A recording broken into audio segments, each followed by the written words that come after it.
naman ang magkapatid matapos mahulihan ng ilegal na droga sa ikinasang buy-bust operation ang mga otoridad sa Naga City. Nakatutok dyan si Patrolman Adrian Dayaw. Arestado ang magkapatid na kabilang sa street level individual sa inilunsad na drug buy-bust operation ng mga operatiba ng Naga City Police Office sa Zone 5 Barangay Piña, Prancia, Naga City. Kinilala ni Police Major Alex T. Sumayaw, Station Commander ng Police Station 3 Naga CPO, ang magkapatid na suspect na isang 32 at 26 anyos na lalaki, parehong walang asawa at pawang mga residente ng nabanggit na lugar.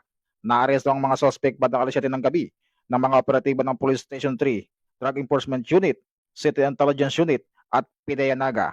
Na-recover mula sa mga suspect ang 7 transparent plastic sachet na naglalaman ng hinihinalang shabu na may street value na 34,000 pesos. Ang mga suspect ay kasalukuyang nasa kustodiya ng himpilan ng pulisya upang dumaan sa tamang disposisyon at maharap sa kasong paglabag sa Republic Act 9165 o Comprehensive Dangerous Drug Act of 2002.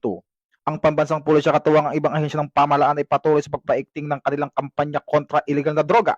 Ito ay alinsunod sa isang pangunahing prioridad ng administrasyon laban sa mga sindikato ng droga sa pamamagitan ng pagpigil sa kanilang mga iligal na aktibidad at pagbuwag sa kanilang mga operasyon. Mula rito sa rehiyon ng Bacollandia, ako ang inyong Police News Network Correspondent, Patrolman Adrian Dayaw, ang inyong alagad ng batas, tagataguyod ng Balitang Pulis.